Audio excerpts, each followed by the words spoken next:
আসসালামু আলাইকুম, কেমন আছেন সবাই? আলহামদুলিল্লাহ আমি ভালো আছি। তো আপনাদের মাঝে আজকে আরো একটি নতুন ভিডিও নিয়ে চলে আসলাম। আজকের ভিডিওটা হইতেছে ইদানিং সবজির দাম খুবই বেশি। যার কারণে আমি প্ল্যান করছি আমি নিজে একটা সবজির বাগান করব। আমি আগের ভিডিওতে বলছি আমি সবজির চারা লাগাবো। আর এই যে সাইকেলটা দেখতেছেন, সাইকেলটা অনেক পুরনো হয়ে গেছে। কিন্তু এখনো আমি কেন চালাই? এই সাইকেলটা আমার বাবা চালাইতো। এই সাইকেলের সাথে আমার বাবার অনেক স্মৃতি জড়িয়ে আছে। কিন্তু সাইকেলটা এখন আর চালানো যায় না। আমি হাঁটি চালাই। তারপরেও সেই সাইকেলটা আমি চালাইতেছি কারণ এটা আমার বাবার স্মৃতি। আমার বাবা মারা গেছে আজ প্রায় ৩ বছরের উপর হয়ে গেছে। কিন্তু কি আর বলবো ভাই, এই দুনিয়াতে যাদের বাবা নাই তারাই জানে বাবা ছাড়া পৃথিবী কতটা কঠিন। যাই হোক, দোয়া করি পৃথিবীর সকল বাবা-মা ভালো থাকুক এবং আল্লাহ তাআলা আমার বাবাকে জান্নাতুল ফেরদৌস দান করুক। ইতিমধ্যেই আমি চলে আসছি গোবর নেওয়ার জন্য আমার কাকার এখানে। যেহেতু আমার গরু নাই, সে কারণে আমার গোবরও নাই। আসলে চারা লাগানোর জন্য গোবর খুবই উপযোগী। এটা জৈব সার হিসাবে কাজ করে। এটা দিলে আপনার চারাগুলা সুস্থ থাকবে এবং অনেক দ্রুত গ্রোথ হবে। যার কারণে আমি চারাগুলার সাথে এটা দিয়ে দিব। আর ইনশাল্লাহ গরু আমি কিনবো খুব শীঘ্রই।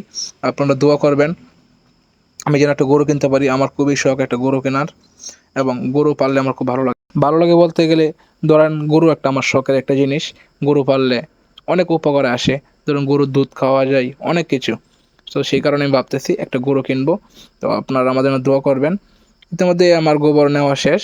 আমি এখন চলে যাব। আর এটা আমি এখন আমার বাড়িতে নিয়ে চলে যাব। নিয়ে তারপর আরও অনেক কাজ আছে, সেগুলো আমি আপনাদেরকে দেখানোর চেষ্টা করব। একটা জায়গায় যখন চারা লাগাবো তখন অবশ্যই মনে করেন এই যে এখানে অনেক গাছ দেখতেছেন, সেই গাছগুলো আমি প্রথমে পরিষ্কার করে নেব। আসলে এই এই এত গাছের ভিতরে তো আর চারা হবে না। যে কারণে এটা আমি প্রথমে সুন্দরভাবে পরিষ্কার করে নেব। তারপর আমি এটা এখন দেখেন এখানে অনেক গাছ ছিল। এই গাছগুলো আমার পরিষ্কার করতে হবে। যেহেতু আমি ভাবছি সেখানে আমি এখানে আমি এই কিছু সবজি চারা লাগাবো। কারণ কোনো চারা লাগাইতে হলে জায়গাটা সুন্দরভাবে পরিষ্কার করে নিতে হবে। এটাই স্বাভাবিক। এখানে অনেক ঘাস হয়ে গেছে। আমি এখানে কোনো কিছু করি নাই আগে। যার কারণে অনেক ঘাস হয়েছে। সেই কারণে আমি গাছগুলো পরিষ্কার করে নিলাম। তারপর আমি সবজির চারা কেনার জন্য বাজারে চলে গেলাম। গিয়ে তো ভাই আমি অবাক। কারণ এখানে গিয়ে দেখি সবজির সাথে সাথে সবজির চারারও দাম অনেক বেশি। একটা চারার দাম ৩০ টাকা ৪০ টাকা। কি ভাই, এটা তো কোনো কথা না।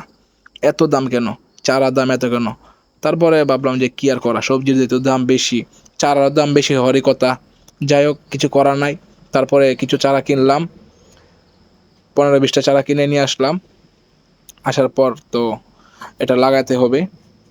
যাই হোক, আল্লাহ তাআলা যদি আমার কপালে রিজিক রেখে থাকেন তাহলে এই চারাগুলো থেকেই অনেক সবজি উৎপাদন করতে পারবো। শুধু আপনারা দোয়া করবেন। আর এটাই আমি এখন লাগানোর চেষ্টা করতেছি।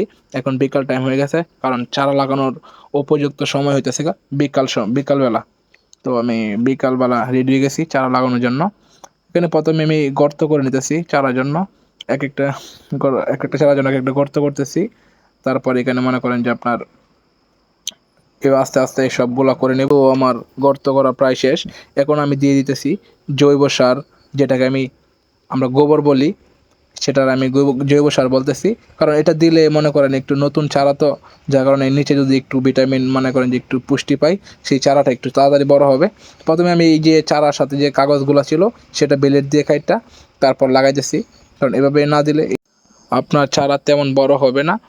যাই হোক, যারা চারা লাগাবেন অবশ্যই এভাবে লাগাবেন, সাথে গোবর দিয়ে।